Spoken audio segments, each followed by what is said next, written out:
This is the Ohio Farm Bureau podcast. Thanks for watching, listening, wherever you might be. I'm Ty Higgins.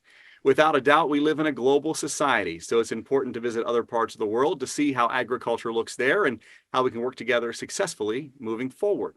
The Ohio Soybean Council recently took one of their See for Yourself tours to South America. Adele Flynn sits on the board of the Ohio Soybean Council, just returned from that trip. Adele, welcome to the podcast. Good to see you. Hi, Ty. Have you ever been to that part of the world before? Nope, that was a first for me. What were some of the highlights? I know there's a lot to do on these tours. The Ohio Soybean Council sets up a lot of meetings with some pretty important people talking about some pretty important topics. I think the trip as a whole, the full 8 days we were there, was jam-packed with so many highlights. I can't even list them. It really was eye-opening. What does the relationship look like with that part of the world from a soybean standpoint? I think that was one of the most surprising things, is just how passionate and aware of US soybeans they are down there. There's a whole team of different organizations, from USEC, the US Soybean Export Council, to just tons of different organizations that are working to sell our product. And the people that live down there know about sustainable US soybeans, and it gives them a better quality of life. Interesting part of the globe from a U.S. soybean standpoint. South America, of course, Brazil and Argentina, competitors of U.S. soybean growers. So what did that conversation look like as we talked about trade and talked about other countries nearby that are growing similar products? So I didn't see any soybeans growing in Colombia or Panama. But the last day that we were there, we were able to meet with the past president of Colombia. And he was president from 2002 to 2010. And he negotiated the free trade agreement with the US. And it's always been strong. There wasn't a lot of talk about Brazil. I think that there's more that they need to do more as far as infrastructure, but it's just been a really great partnership between the US and Colombia. Infrastructure is important, trade is important, and those things sometimes go hand in hand. We are seeing a trade deficit this year of $30 billion in agriculture. You had a chance to go see the Panama Canal firsthand. They have some issues down there with the way things are moving, and in some cases, most cases right now, not moving. What'd you find out about the canal, and what are you learning about the future of progress there? Yes, I think the canal was a big bucket list item for most of the people that were on the trip, because you hear so much about it. Not very many people get to see it unless they're a cruise ship maybe going through. But the big issue that they have right now is water. So they're in a drought, and there's 2 canals within the canal system there, and they just don't have the fresh water to keep up. And they've had to really cut down on the number of ships going through. And in turn, it's really jacked up the price of how much it costs to go through the canal. So there's not a lot of soybeans or dry bulk items going through, just because it's cost prohibited. So while it was really neat to see the canal, hopefully they get some rain and then we can move some more products through. The bigger picture of this trip is to find out how to best utilize checkoff dollars. How did your opinion or understanding of the checkoff change after this tour to South America? I think I was a little bit hesitant that we were going to go to this, somewhat tropical area and see how dollars are invested. I didn't really have any idea of how it would look. I just was excited to experience a different part of the world. And attending the trip really showed how little we know about what happens to soybeans after it leaves the farm. So I don't know that I have spent a lot of time thinking about what happens to the soybeans, but meal is a big thing that they import. It goes into, for example, we went and toured a tilapia farm and then a processing plant for the tilapia, and US Soy is investing in how they're raising their fish. So it's not something that you think about soy would be investing in, these inner raceway ponds or pens that they're putting in, but they're feeding soy-based feed. So if they grow more fish, then we feed them more soy-based feed. So it's neat that someone's even thought outside of the bubble of, how can we invest soy dollars to increase exports to them, but it's an example of what they've done down there. I mentioned in the onset that we live in a global society, and for these checkoff dollars to be utilized, as you mentioned, to find those partners and those customers in other parts of the world, how easy of a sell is that for the Ohio soybean growers here that those checkoff dollars are being used in that way? I wish all the soybean growers could go on a trip like this just to see, because I think it's hard to capture in words just how incredible of an experience it is and all the pieces of it. There is a blog that you can go see, and it has like the daily, what we've done blog posts in it. But I don't know, it's just thinking about Colombia and Central and South America is just one little piece of this whole global economy. So if it's that big down there and you see a lot of the staff down there are foreign, but they believe in US soy and they want to sell it because they see the difference that it makes in people's lives down there. And to know that there's so many other parts of the world where the same thing is happening is kind of mind-boggling. The soybean checkoff always finding new ways to utilize soybeans, new markets for soybeans, new uses for soybeans, all part of this checkoff See for Yourself tour to South America, which Adele Flynn was a part of. She sits on the board of the Ohio Soybean Council. Appreciate you giving us the highlights of this trip. Sounds like it was time well spent. Yes, it was excellent. Thanks, Adele. Thanks, Ty. Sometimes out here, you have to speak loudly. Our voice alone may not have as much impact as we would like, but my voice can be heard and influential through membership in Ohio Farm Bureau. My voice, along with tens of thousands of Ohioans, makes a difference when it comes to legislation, regulation, or litigation that can be positive or potentially harmful to those of us in the agriculture community. Become a member today at ohiofarmbureau.org. Because there is strength and members. Find out how Nationwide Agribusiness can help you grow your business. Get to know the people with the experience and knowledge to help you. Whether you are looking to protect your farm or ranch from the ground up, or need someone who understands your changing commercial ag needs. Find out how to better manage the risks of your ag business, or how quickly you can get back to business. Learn how you can protect your next with Nationwide on your side. Welcome back to the Ohio Farm Bureau podcast. I'm Ty Higgins.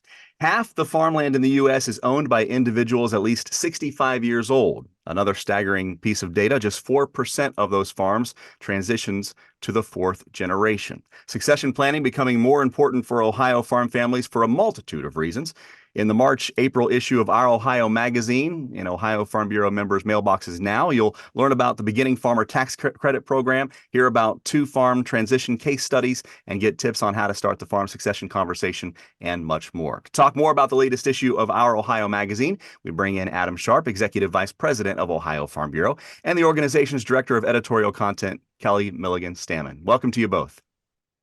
Hi, thanks, Ty, for having us on. So, Kelly, themed issues of Our Ohio started late last year. We did one on trucking laws, one on technology, and now succession planning. Why have we taken this strategy moving forward with the magazine? Because our members have asked us to look into these issues deeper. And that has been something that we decided that our content should really center around asking some of the questions that our members really have some questions about, answering some of those things. And it's been wonderful as a managing editor to do this because we get to take a deep dive with folks that we might just brush the surface of topics with. But we really get to do these case studies. We really get to show a bunch of resources, whether it's the trucking guide or obviously this one, succession planning, which is one of those topics that's really, really difficult oftentimes for our members to even get started talking about. Kelly, I know you hear it a lot. Adam, you as well. I hear it. Members are liking where this magazine is going. And Adam, you're hearing great comments and great feedback from our members each time it comes out. Yeah, that's right. I mean, what we've done, as Kelly was saying, is starting several years ago, we really started peeling in deep with our members of asking them right about what are the things that you value about Farm Bureau. What do you want from your organization? And as we kind of took that deep dive, rather than hey advocacy, absolutely. Connecting us, networking, education, a number of things that we hear from our members. But as we kept peeling down, one of those pieces that kept reoccurring was help us with our businesses. Traditionally, Farm Bureau for 100 years, Ohio Farm Bureau, we've helped with business services, whether it was nationwide insurance that we started, whether it was rural electric co-ops, whether it was all kinds of different benefits and services that we provide. One of those is certainly these conversations about estate planning and how do you pass the farm from generation to generation. And as you all know, and everybody listening to this knows, it's one of the constant topics that, frankly, it seems like members and myself, as an example, we can never get enough of. We're always learning something about it. It's always good to hear, and hopefully, it's always in the back of minds, right, of all of us who are in this business. Yeah, you mentioned you included, right? So the beginning of each magazine has something called Across the Table, where Adam writes about a topic that he feels is near and dear to his heart. Succession planning, absolutely one of those, and something you had to go through as a family. Yeah, for me, this is one of these many examples, right? As we all engage in the agriculture industry and in farming, so it's one of those key examples that once again hits home, right? This was very personable to myself and my family, my brothers, all of our extended family that's been involved in this farm since the 1840s when we first started farming in Fairfield County. We've had a series of family farms here, and kind of the generation that I'm part of. My grandfather bought these farms, and then my father added to these farms, and then me and my brothers have been adding to these farms and want to keep them going. And we had this difficult conversation, right, a number of years ago, but it wasn't overly difficult, but the situation was. And for us, my father had told us since the time we were young kids that, hey, I hope you boys have an interest in farming and in agriculture. He did a pretty good job with that. He got us all into ag, right? So we're all in ag. So he did a pretty good job with that part of it. But he also said, I hope I can pass the family farm on to you. I hope you guys want to keep the farms and keep farming. And he told us that from, again, the time we were little. And he always had instilled on us this type of responsibility. But he also drug his feet a little bit, right? Like we all do. We talked about it and we talked about it, and he used to joke around and say, I'm going to live forever. I'm going to live till I'm 100 years old, so I got plenty of time to deal with this. And we would all joke with Dad and say, yeah, of course. But we were all younger. But unfortunately, right, as time moves forward, things happen. And he did, when he got into his 50s and early 60s, he started thinking more about this and started talking to us about it. He went to several Farm Bureau programs, or in the nationwide programs. So he started talking about Land as Your Legacy, going to Land as Your Legacy program. He went to one at our state annual meeting. He went to another one at American Farm Bureau's annual meeting that nationwide folks put on. And he took a bunch of notes because he had a lot of ideas of what he wanted to do. And we just encouraged him to do that. And he did it. And he had a lot of notes. So he had a lot of good thoughts about this shaped up, but he didn't have a plan together. And we would kind of ask him on occasion, hey, what are you thinking, Dad? And part of this is over about 10-year period. My brothers and I started farming most of the farm. So my older brother and I were doing really all the crop ground, and one of my younger brothers was moving heavily into the dairy business with him on the dairy side. So we were heavily involved in the farm and the operations, and really taking lots of it over for him as he was getting a little bit older. And then we got that kind of really thing that you all, every family regrets hearing and doesn't like to hear, is that he was diagnosed with a terminal illness, and he didn't have very long to live. It was very aggressive. And when we heard this news from him, he said, the one thing I need to do is take care of this farm for you guys and for the family and for the next generations. And And so he had, like I said, he had attended these events, Land is Your Legacy events. So he had a lot of great ideas, but he hadn't gone to the attorneys. We hadn't put together the plan.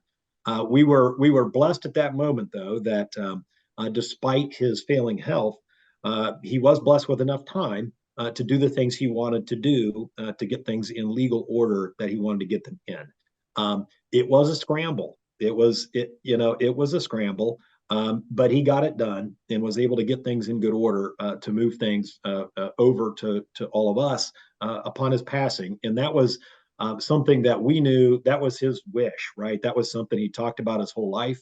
It made him incredibly happy to get that achieved and done. But man, it was one of those things that we weren't sure, if time was going to be on our side or not at that point in time. But it did. It worked out, and it's worked terrifically for the family. And made him so happy. But I highly encourage people, don't put yourself in that position. Thankfully he got a lot of his thoughts together, and we had good friends who were attorneys and were able to help us do this quickly. But still, it took several months, and we didn't, and you don't, if you don't have a plan together, you can't do this in several months. So luckily, we had a pretty good plan already together. But it takes time, and I just beg people, don't wait. You have to have these conversations if this is your wishes as a farm owner. If you want to do this type of thing and open those options up for your family, then start having those conversations. And Farm Bureau can help you with that. Nationwide Land is Your Legacy can help you with that. Our partners at OSU can help you with that. There's a number of good resources out there. So Ty, that's my story in a nutshell. This is a very personal issue to us. If you ask any of my brothers in our family, and a lot of people I know listening to this probably know my brothers. We think every day that we have this opportunity, but it wouldn't have happened if we hadn't all worked so hard and also taken those steps to make an estate plan happen. Kelly, Adam's story is not uncommon in agriculture, but there are some stories that have been that conversation has started and they found a plan and got it worked out. A couple of case studies that you and your team with the Ohio Magazine have highlighted. What are some of those stories that we can read about in this new edition? Very similar to Adam's story. The Weatherells in Steubenville, they went to one of our select partners, Illumination Financial Group, to make a plan for their current farm and their farm future. But they did that because Dwayne's father died and there was no plan. And as they say, Illumination Financial Group was, if you have no plan, your plan is chaos. And that is what the plan was with his family. His father passed. He and his brother were the remaining farmers. His mom had to figure out, how do I split this between a son that farms and a son that doesn't farm? And the son that farms has 5 kids. So how does this move forward? And they did that after the patriarch had died.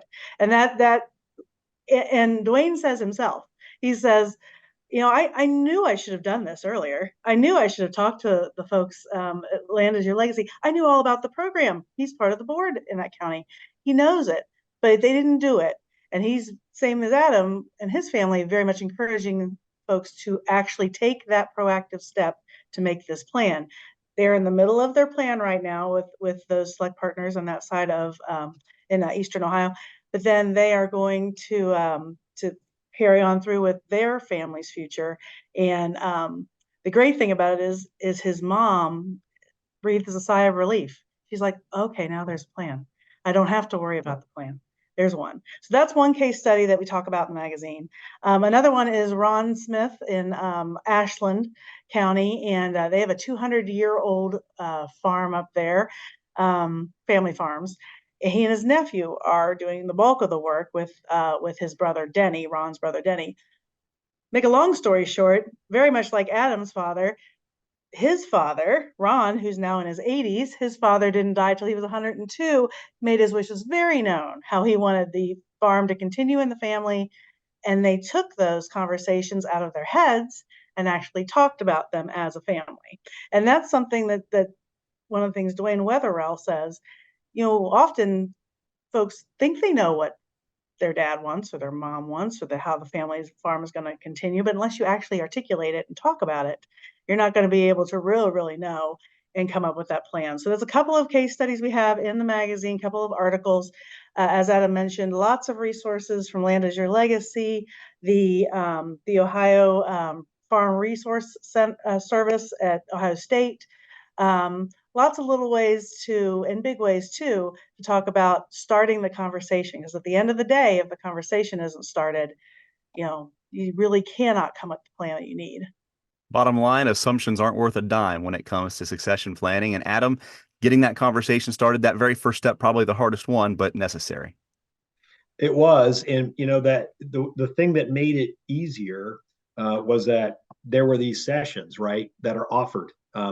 And my dad was our county farm bureau president and very involved in the county farm bureau and his council farm bureau his whole life. So he knew about these resources, and that was part of the thing that probably made it the easiest, because there's four brothers. Three of us wanted to continue farming. The fourth, not really involved in the farm, but Dad also wanted to make sure that he was included in his plan, and he was able to do that. But he went, instead of us having to have that difficult conversation with my dad, one of the things is, as the child, right, as the kid of the farmer, that's a hard thing, right, for you, even though they're telling you, right, this is what they want, but it makes it a lot easier if you say, hey, why don't you just go to that seminar? Why don't you just go learn and you figure out what you want? So instead of the younger people, because often this is what we hear, right, it's from the younger generation that knows the parents are telling them these things, but they're not getting the plan together, and it's a really hard thing to broach. This makes it a lot easier if you find out about when and where these different types of programs are happening. We host across the county farm bureaus numerous times. These types of programs are offered through us, through Land is Your Legacy with Nationwide, and Ohio State does these as well. Find out when these programs are happening and just encourage your parent or grandparent to go attend.